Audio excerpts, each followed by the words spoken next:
Section 17. Trust accounts and commingling. One deposit can cost you your license. Trust accounts and commingling. One deposit can cost you your license. Ashley walked into Michael's office carrying an earnest money check. "I have a question," she said. Michael looked up from his computer. "I've learned that usually means we're about to have a good training session." Ashley laughed. "My buyers wrote the earnest money check payable to me instead of the title company. They already left. I was thinking I'd just deposit it into my account and write a cashier's check to the escrow company." Michael immediately shook his head. "No." Ashley looked surprised, "But the money would still get there." "I know," Michael replied, "and your intentions are good. But that decision could place your real estate license in jeopardy." David overheard the conversation and walked into the office. "I've investigated situations exactly like this. The agents weren't trying to steal money. They were simply trying to help." Michael nodded, and that's exactly why this lesson is so important. He explained that one of the most serious violations under Arizona real estate law involves commingling client funds with personal funds. Commingling occurs when a licensee mixes money belonging to a client or another party with the licensee's own money, or improperly handles funds that should instead be delivered to escrow or maintained in a properly established broker trust account. Even when there is absolutely no dishonest intent, improperly depositing, transferring, or using client funds may result in disciplinary action because the Arizona Department of Real Estate views the protection of client money as one of its highest priorities. Ashley looked down at the check. "So even if every penny eventually reaches escrow, I've still created a problem." Michael nodded. "Exactly. The issue isn't whether you plan to return the money. The issue is that the money should never have entered your personal account in the first place." David smiled. "Client money should never take a vacation through your checking account." The room laughed. "But it's true," Michael continued. "The moment client funds become mixed with your personal funds, you've created unnecessary risk." He explained that earnest money, security deposits, rental income, repair funds, reserve funds, and other monies belonging to clients must always be handled according to Arizona law, the purchase contract, brokerage policy, and escrow instructions. Licensees should never improvise, simply because doing so seems more convenient. Ashley asked, "What if someone hands me cash?" Michael smiled. "That happens more often than people think." He explained that buyers occasionally bring cash for earnest money, tenants may pay rental deposits in cash, or clients may accidentally write checks payable to the salesperson instead of the title company or brokerage. These situations require the licensee to follow the brokerage's written procedures rather than creating a personal solution. Depositing the funds into a personal account, even temporarily, may constitute commingling. David nodded. "I've seen agents say, 'I only held it overnight.'" Michael smiled. "Unfortunately, Arizona law doesn't recognize an overnight exception." Everyone laughed. Michael continued. "Property management creates even greater responsibility." David smiled. He explained that Arizona's property management statutes, including ARS sections 32-2173 and 32-2174, require brokers who hold client funds to maintain properly established trust accounts unless the owner has provided lawful written instructions for direct deposits into the owner's account.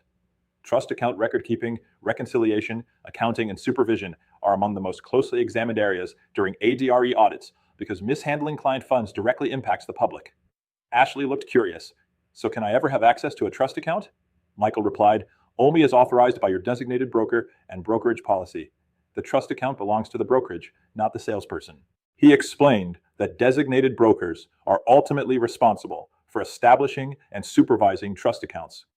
Associate brokers, salespersons, and unlicensed assistants must follow the brokerage's written policies regarding the receipt, documentation, delivery, and accounting of client funds. Even well-intentioned shortcuts can create serious accounting problems during an audit. David smiled. "Here's a question I ask every new agent." Ashley laughed. "I think I know what's coming. If you receive client money today, do you know exactly what your brokerage expects you to do with it?" Ashley nodded. "I do now." Michael smiled. "Good. Because every brokerage should have written procedures. And if you're ever uncertain, ask before touching the money." He then described another common mistake.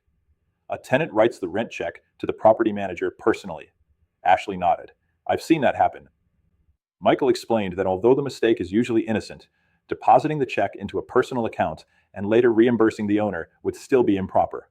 The payment should be handled exactly as required by brokerage policy and applicable trust account procedures. David leaned back.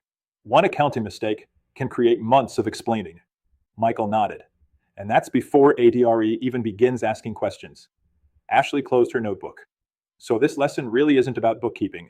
Michael smiled. No, it's about trust. Consumers trust us with some of the largest financial transactions of their lives. Protecting their money is one of the greatest responsibilities we have as real estate professionals. He gathered the file. The easiest trust account audit is the one where every dollar is exactly where it belongs. Real-world Arizona example. An Arizona salesperson accepted an earnest money check that had mistakenly been written payable to the salesperson rather than the title company. Hoping to avoid delaying the transaction, the salesperson deposited the check into a personal account and immediately issued a cashier's check to escrow for the same amount. Although no money was missing and the transaction closed successfully, an audit later revealed the improper handling of client funds. The brokerage was required to explain the transaction to ADRE, demonstrating that even temporary commingling without fraudulent intent can become a serious compliance issue. Broker tip: never assume there is a harmless shortcut when handling client funds. If money belongs to a client, follow your brokerage's written procedures exactly as they are written. If something unusual occurs, a cash payment, a check written incorrectly, or uncertainty about where funds belong, contact your designated broker before taking any action. One phone call today can prevent an ADRE investigation tomorrow. Online discussion question 1. Why does Arizona treat commingling as one of the most serious violations a real estate licensee can commit? Model answer: consumers trust licensees to safeguard their money. Mixing client funds with personal funds undermines public confidence and creates significant financial and accounting risks, even when there is no dishonest intent.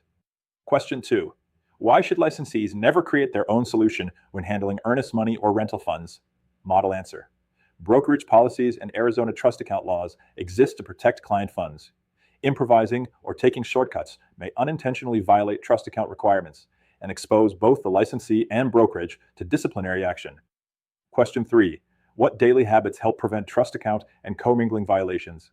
Model answer: follow written brokerage procedures, document every receipt of funds, promptly deliver money to the proper party, ask questions whenever uncertain, and never deposit client money into a personal account.